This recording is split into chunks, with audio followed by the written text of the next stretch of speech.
개혁의 탈을 쓰고 결국 내부 개혁을 이루겠다고 공언해온 김상조 위원장의 대국민 약속은 사기극이었고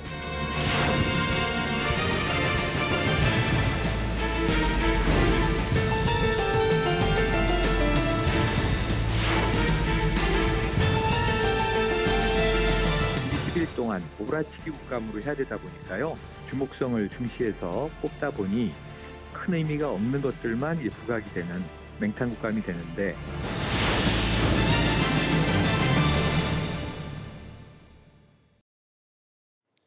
국정감사는 다른 대통령 국가에서는 볼 수 없는 대한민국 국회만의 독특한 권한입니다. 국민들을 대신해 국정 전반에 관해 살펴보고 옳고 그름을 따지기 위한 장인 겁니다. 하지만 이런 기능은 뒷전이고 소모적 정쟁의 장이 돼버린 지 오래입니다. 올해 국정감사 역시 국정의 견제와 감시보다는 현안과는 동떨어진 논쟁으로 기대 이하라는 질타를 받고 있습니다. 왜 이런 알맹이 없는 국감이 반복되는지 지금부터 짚어보겠습니다.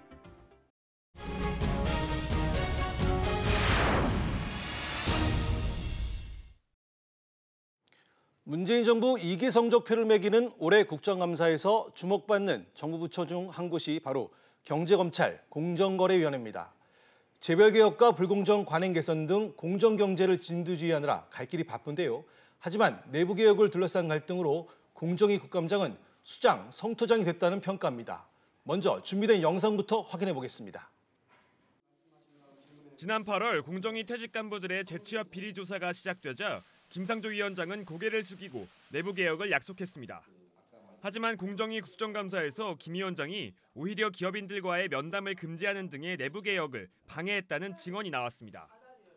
기존에 있던 면담 지침을 없는 것으로 하고 새로 면담을 허용하는 내용으로 개정을 해라 이렇게 압박을 했습니다.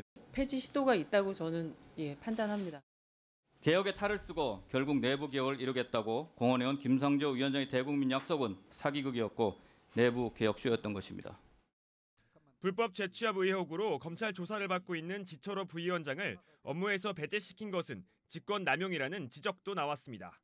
공정위 부위원장은 임기와 신분이 보장되게 되어 있습니다. 공정거래위원장께서 아주 중요한 회의진, 준사법적 기능을 하고 있는 공정위 전체 회의의 기능을 침해할 수 있는 굉장한 위반 행위를 하신 겁니다. 전직 간부들의 불법 재취업을 도운 의혹을 사고 있는 공정경쟁연합회가 대기업 자금을 받아 운영됐다는 지적이 나오자 김 위원장은 해체를 검토하겠다고 밝혔습니다. 철저히 관리 감독을 하겠고요. 그래도 의원님을 비롯해서 국민의 어떤 신뢰를 회복하지 못한다면 의원님께서 말씀하신 바를 신중히 검토해 보도록 하겠습니다. 김 위원장은 공정위 퇴직자들의 재취업 이력을 온라인으로 공개하겠다며 대책을 재차 강조했습니다. 재벌 저격수로 기대를 모았던 김상조 공정거래위원장. 취임하자마자 대외적으로는 공정경제를 강조하고 내부적으로는 공정위 개혁에 드라이브를 걸었는데요. 자, 서지영 기자. 그런데 김 위원장이 오히려 내부 개혁을 방해했다. 이런 말이 나오고 있는데 왜 그런 겁니까? 네, 일단 공정위 국감에서 가장 먼저 나온 얘기가 내부 개혁에 대한 부분이었습니다. 네. 이 부분에서 논란이 불거졌는데요. 지상욱 바른미래당 의원이 증인으로 부른 유선주 공정위 심판관리관이 이런 증언을 했습니다. 네. 유 국장은 판사 출신인데요. 2014년 공정위에 부임했는데 지난 7월 공정위가 회의록 지침을 없애라는 시도를 했다라고 증언을 했습니다. 예. 또 김 위원장 취임 이전에 윗선 면담 불허 규정을 개정하도록 압박을 했다라고 주장을 했는데요. 공정위를 법원 못지않게 투명해지도록 제도 개선에 본인이 노력은 했지만 올 4월부터는 사무처장이 본인을 불러서 전결권을 박탈하겠다. 또 아무것도 하지 말라라는 식의 언행을 했고 또 직원들의 하극상을 하도록 방치했다, 유도했다라는 주장을 했습니다. 네. 또 최근 김 위원장이 직무를 정지시켰다고도 증언을 했습니다. 10월 10일 날 저에게 급작스럽게 갑질을 했다면서 직무정지, 전면적인 모든 거를 정지하셨고 그 어떤 출장이나 결제나 지시보고도 받지 않을 것을 하셨습니다. 그러면서 그때 본인이 다 지시하셨다고 저는 말씀을 들은 것으로 기억하고 저는 그거는 분명히 김상조 위원장님이 지시하셨고 그 전부터 그러면 김상조 위원장님이 다 지시하셨구나 그렇게 이해했습니다. 선뜻 이해가 잘 가지 않는데요. 이런 주장에 대한 그 김상조 위원장의 설명은 뭡니까? 네, 어찌 보면은 하극상 방조자가 된 김 위원장의 경우에는 직무정지는 갑질 신고가 다수의 직원으로부터 들어왔기 때문이다라고 반박을 했습니다. 관련해서 김 위원장의 답변 들어보시죠. 그런 갑질 신고에 대해서 사실 확인을 하기 위해서 일시적 잠정적으로 직무정지를 한다는 것이고요. 조사 결과가 나오면 충분한 어떤 소명 기회를 부여하고 정식 징계나 감사 개시 여부를 그때 가서 판단을 하겠다라고 통보를 한 것입니다. 또 조직 내 갈등은 기관장의 책임이라는 것을 통감한다라고도 덧붙였습니다. 네, 그렇군요. 경제검찰, 공정위 내부 갈등의 치부를 드러낸 셈인데요. 퇴직자들의 재취업 문제로 검찰 수사를 받고 있는 공정위가 이번 국감에서는 산하기관인 공정경제연합회가 로비 창구로 지목되면서 도마에 올랐습니다. 자, 장가희 기자, 먼저 왜 이런 의혹들이 나오는 겁니까? 네, 공정경쟁연합회는 공정거래위원회의 감독을 받는 민간단체입니다. 그런데 2007년부터 이 공정거래위원회 출신이 회장을 맡고 있습니다. 이 공정경쟁연합회의 설립 목적은 기업의 공정거래 역량 강화 지원인데 실제로는 대기업이나 대형 로펌으로부터 회비를 마냥 운영하면서 공정위와 기업들의 유착 창구로 지목돼 왔습니다. 그럼 구체적으로 기업들이 낸 회비는 구체적으로 어느 정도나 되나요? 네, 정무위 국감에서 김병욱 더불어민주당 의원이 공개한 자료를 보면 지난해 총 254개 회원사로부터 회비 8억 원을 받은 것으로 드러났습니다. 대부분의 회비가 주요 대기업에 집중됐습니다. 또 김앤장 등 대형 로펌 12곳도 2천여만 원을 납부했는데요. 김 의원은 공정위가 자신들의 영향력을 확대하려고 연합회를 이용해 재취업 알선을 비롯한 부당한 카르텔을 맺고 있다며 비판했습니다. 자, 이런 비판을 의식해서인지 김상조 위원장이 이 연합회 해체까지 거론을 했습니다. 물론 공정위 내부에 문제가 많지만 이 문제를 떠나서 이번 국감이 어떻게 보면 김상조 때리기로 변질된 것이 아니냐라는 이런 느낌이 듭니다. 네, 그렇습니다. 그런 얘기들이 많이 나왔었는데요. 공정위 국감이 일명 갑질로 불리는 불공정 관행 개선이나 또 재벌 개혁 등 정책적인 검증보다는 김상조 위원장의 리더십을 비판하는 공론의 장으로 변질됐다 이런 얘기가 나온 건데요. 특히 야당에서는 문재인 정부의 핵심 국정과제인 재벌 개혁의 비판을 위해서 김상조 때리기에 몰두한 측면이 없지 않냐라는 얘기가 나왔습니다. 아무래도 증인 신청 부분을 보면 그런 의도가 엿보인다는 건데요.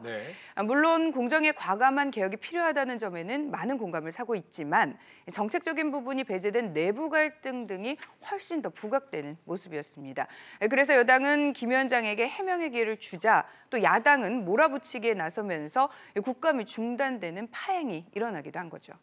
네, 공정위 국감에서 프랜차이즈 기업들의 불공정 관행이 속속 드러나기도 했는데요. 그 치킨 프랜차이즈 BHC가 그 홍보 비용을 가맹점주들에게 전가해서 또 도마에 올랐어요. 네, 앞서 전국 BHC 가맹점주 협의회는 BHC가 가맹점주들에게 이 광고비 명목으로 닭고기 한 마리당 400원씩을 받았다면서 광고비 횡령 혐의로 검찰에 고발을 했는데요. 이 증인으로 나온 박현종 BHC 회장은 400원을 받긴 했지만 신선육 가격에서 400원을 낮춰줬기 때문에 오해가 있다 이렇게 부인했습니다. 이 2016년 같은 경우에 BHC의 광고비가 약 63억이 지출되었는데 결국은 이 돈을 받은 것도 약 66억으로 거의 일치한다. 결국은 신선육 가격의 광고비를 포함한 근거다. 이렇게 하는데 제 이야기가 다 틀립니까? 명목상으로는 광고비 400원을 수취했지만 실질적으로 신선육 가격을 400원을 낮춰줬기 때문에 네, 광고비 횡령 부분은 공정위가 확인 중인데요. 이날 김상조 위원장은 법적으로 을인 가맹점주들의 협상력을 높일 수 있는 방안을 강구하겠다 이렇게 전했습니다.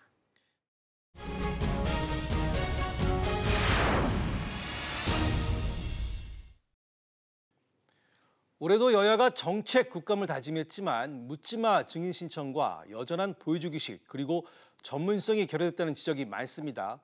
왜 매년 알맹이 없는 국감이 반복되는지 짚어보겠습니다.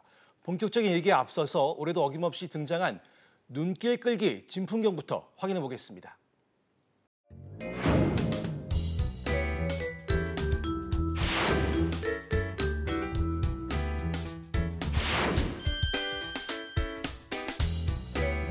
이 눈치도 없는 퓨마가 하필이면 그날 탈출을 해가지고 인터넷 실검 1위를 계속 장식을 하는 거예요.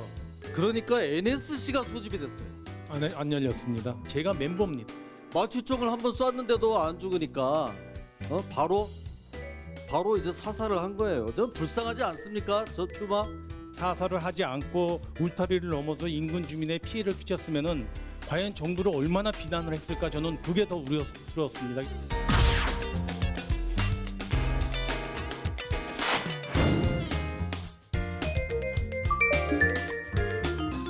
이게 어처구니입니다. 어처구니. 어처구니 없으면 맷돌을 못 돌리죠. 문재인 정권의 국정 운영이 하도 어처구니 없는 일들이 너무나 많이 벌어지고 비일비재해서 이걸 상징적으로 준비한 겁니다. 랩 해줘. 인간 목마를 패려하다 나는 불안전한 존재.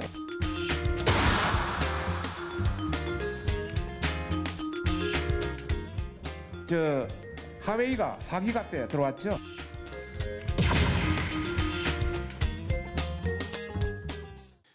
국정감사가 재미있으면 안 되는데 영상을 보니 참 재미있습니다. 자, 그런데 이런 눈길 끌기 국감 퍼포먼스가 그 의도와는 달리 역풍을 맞았다면서요. 네, 김진태 자유한국당 의원은 이 푸마 사살은 과잉 진압으로 좀 동물 학대에 해당한다. 이 점을 좀 부각을 시키려고 했었는데 네. 이를 본 국민들의 반응은 참 싸늘했습니다.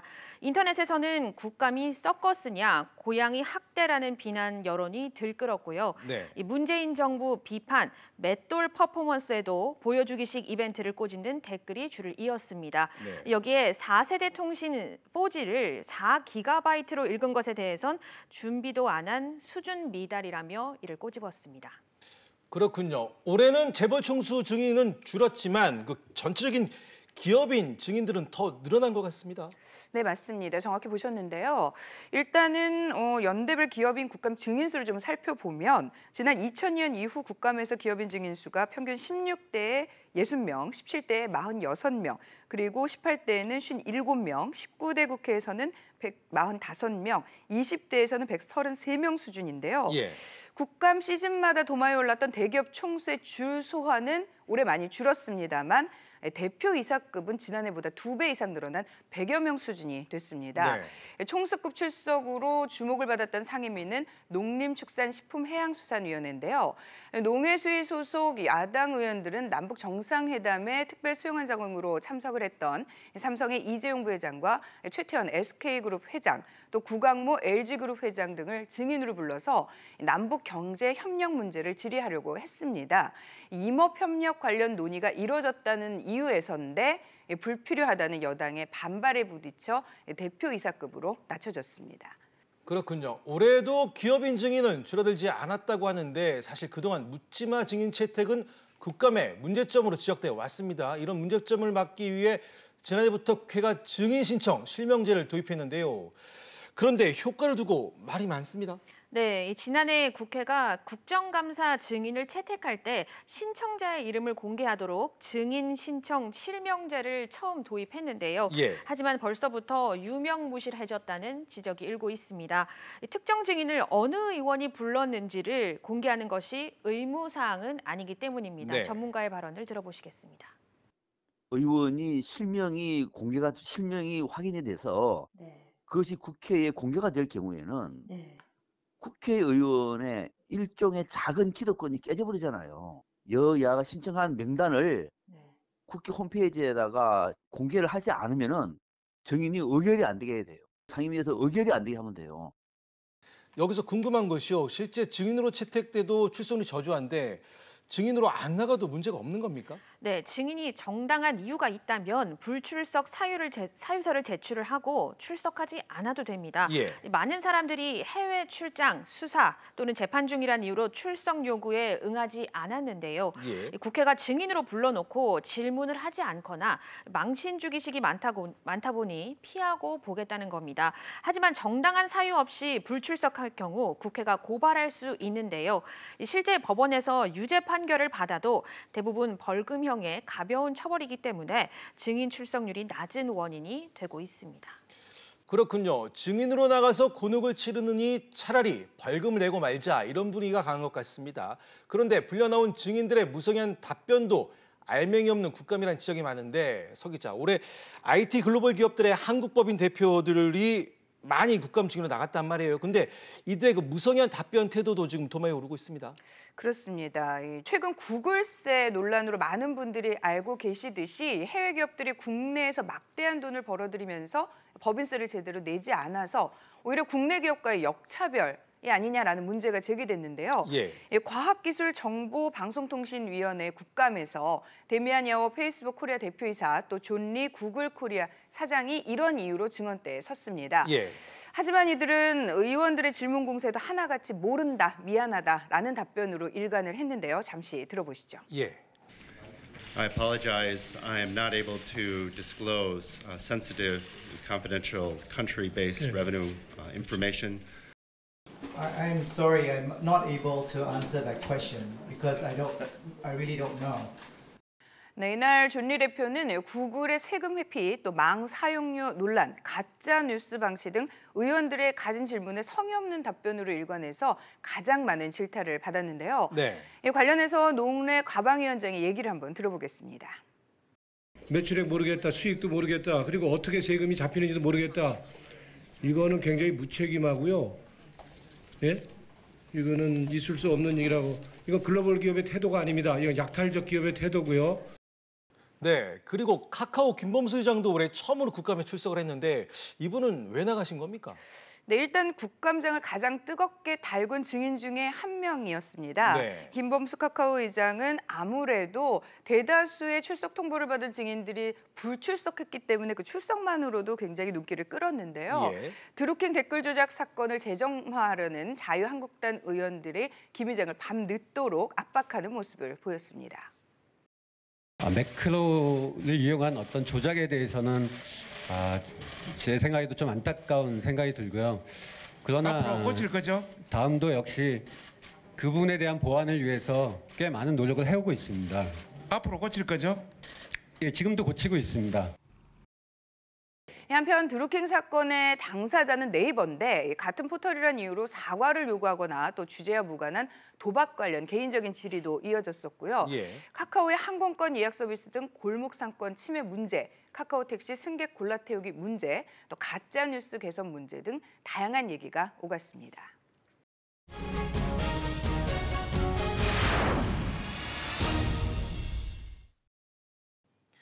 국회 본연의 업무인 국정감사는 재헌국회 때 시작해서 1972년 유신 시절 중단됐다가 1987년 민주화와 함께 올해로 부활한 지 30년을 맞았습니다.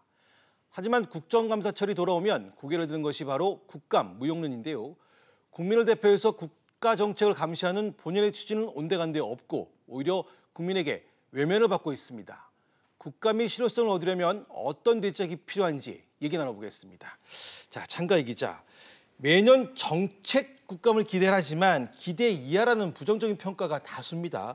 왜 이런 구태가 반복되는 걸까요? 네, 한마디로 몰아치기 시기이기 때문입니다. 올해도 20일 동안 700기관을 감사를 해야 되는데요. 시간에 쫓기다 보니 수박 겉핥기식, 보여주기식으로 흐를 수밖에 없다는 지적입니다. 전문가의 발언을 들어보시겠습니다. 몰아치기 국감으로 해야 되다 보니까요.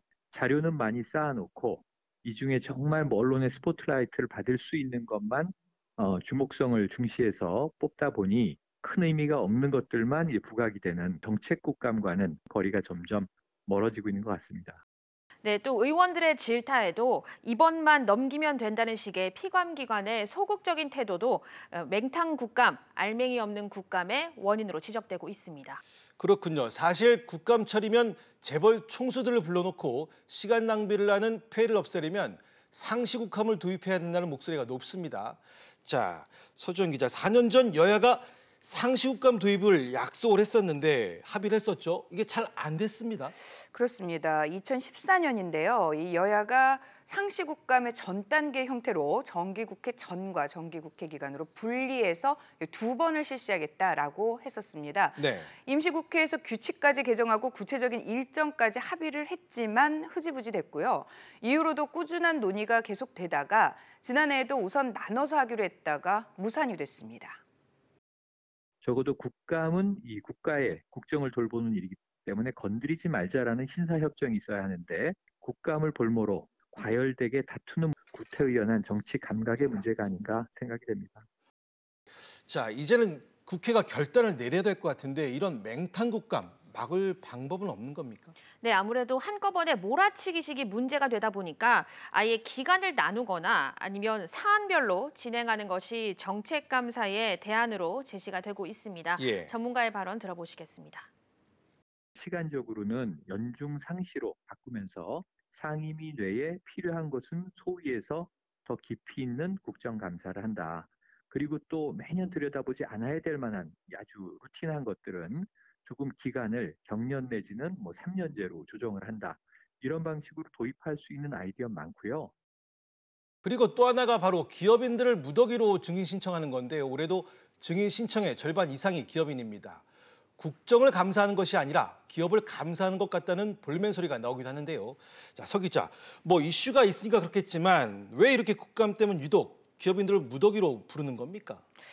일단 아무래도 국정감사가 의원들의 인지도를 높일 수 있는 가장 좋은 기회다. 이런 생각 때문인데요. 네. 그런데 이제 더 심각한 것은 국감 증인 이 면제를 빌미로 이권을 챙기는 경우도 있다는 겁니다.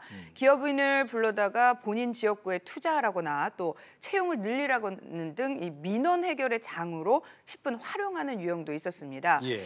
또 기업인을 증인 명단에 넣었다가 빼주면서 이 같은 민원을 하는 것이 아니냐라는 의심을 받는 사람들도 있었습니다. 예. 그리고 심한 경우에는 지역구의 민원이나 이권을 챙기는 것을 넘어서서 향응을 제공받는 일도 이미 적발된 바가 있습니다. 예.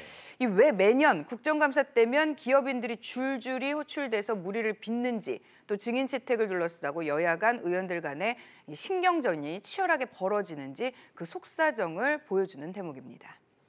그렇군요. 그래서 우리도 외국처럼 청문회 제도를 도입해야 한다는 목소리가 나오고 있습니다. 그런데 이 청문회 제도 우리 실정에 맞는 겁니까?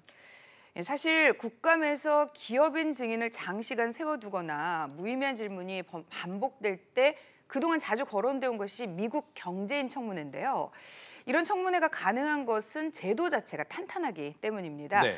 미국 같은 경우에는 청문회가 하루에 10건에서 20건 이상, 1년에는 5,000건 이상 열릴 만큼 활성화돼 있다고 하는데요.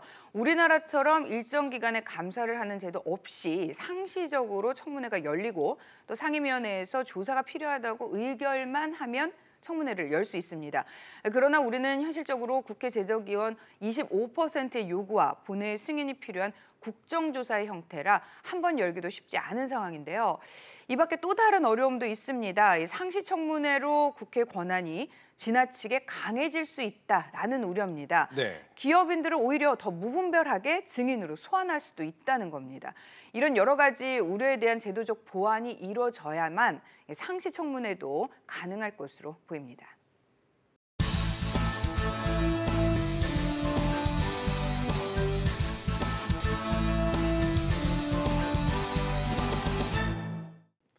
앞서 보신 영상은 지난 4월 미국 청문회에 페이스북 창업자이자 CEO인 저커버그가 증인으로 출석한 모습입니다. 미국 청문회 검증 잣대는 우리보다 훨씬 철저하고 엄격합니다. 그러다 보니 국민들은 청문회에 신뢰를 갖고 높은 관심을 보입니다. 하지만 우리 국감은 끝나고 나면 그 평가가 인색하기 짝이 없습니다. 국감 본연의 취지를 살리기보다는 정파적 이해관계에만 몰두하기 때문입니다. 야당은 무조건적인 비난을 하고 여당은 행정부 감싸기에 급급한 틀에서 벗어나지 못하고 있습니다. 1년 동안의 국정을 평가하고 감사해야 할 국감이 정쟁에만 치우쳐 외면받는다면 존재 이유 역시 외면받게 될 겁니다.